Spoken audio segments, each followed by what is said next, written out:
Today on the Driver's Corner, we're putting a new radio in the C5 Corvette. Stay tuned.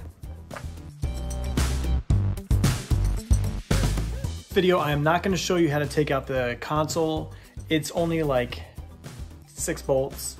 There's lots of videos on how to do it. I did it and I took it out in another video, and I don't feel like going through all that again. So if you want to know how to take out your center console, there's lots of other videos out there. This is not the one.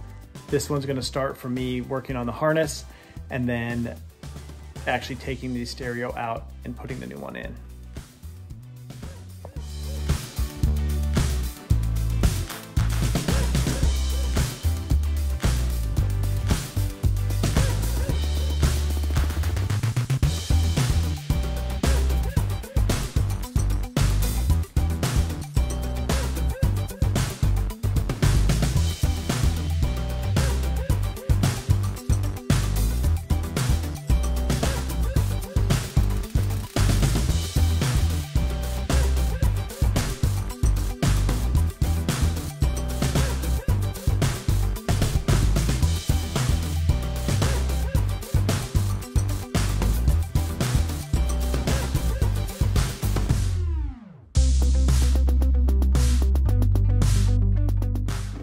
So you got 2 screws to get your radio out. There's one right here, one right here.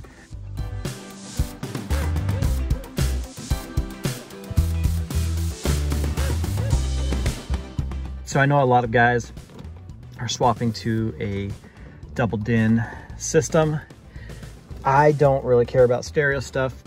I really just thought I was gonna do a double DIN, and then I had to buy that new surround and everything, and I saw this and I thought, man, considering I don't care about stereos, that is a pretty cool little piece. Now they sell these where this lights up. I did not pay for that because I don't care about all that stuff, but I am pretty excited about how neat that looks. So I'll be staring at the dash and it'll have a little Corvette emblem on there, which is cool. I'm just putting your run-of-the-mill Kenwood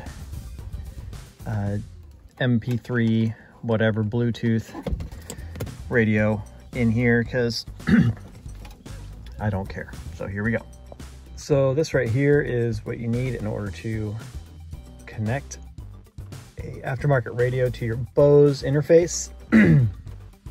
I built the harness to the aftermarket radio. This, I don't even know if there's going to be room for all this nonsense back there. Like, this is pretty insane amount of stuff, so I got to figure out where this is going to fit, because I mean, that thing, I don't know, maybe I have to route it down somewhere and to the side.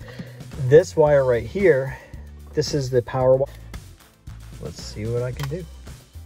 Okay, all right, so just a small update on where I got the power for the radio. So inside the fuse box here, there is a constant, there's a switch power on number 22. So if you look on this right here, number 22 is a switch power 10 amp. So I went ahead and used that one. That's what I did. I also just ran the wire up and around. And this is in the passenger footwell area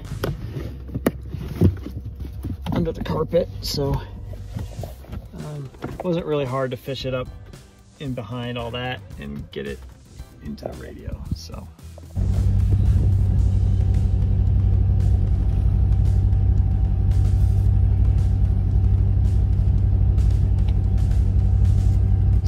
I've got the new radio in the dash. I got the color to match the factory stuff perfectly.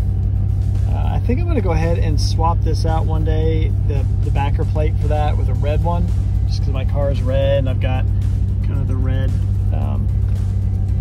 I've got the red accents on the steering wheel, and you know, my seats have it and this has it. So I think that Corvette thing being red would be kind of cool. You guys tell me about that.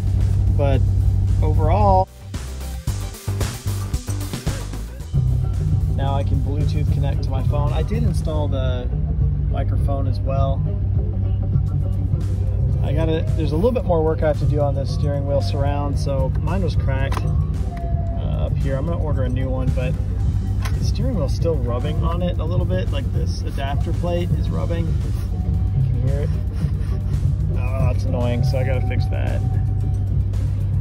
But my little project is done. I did not end up solving the DIC issue, so I'm gonna have to replace the cluster. Apparently I tried soldering, I tried doing other bits and pieces, and it just did not fix it. I swapped out the switch, and at this point it looks like I need a new cluster. So anyway, thanks for tuning in. I'll see you on the next one.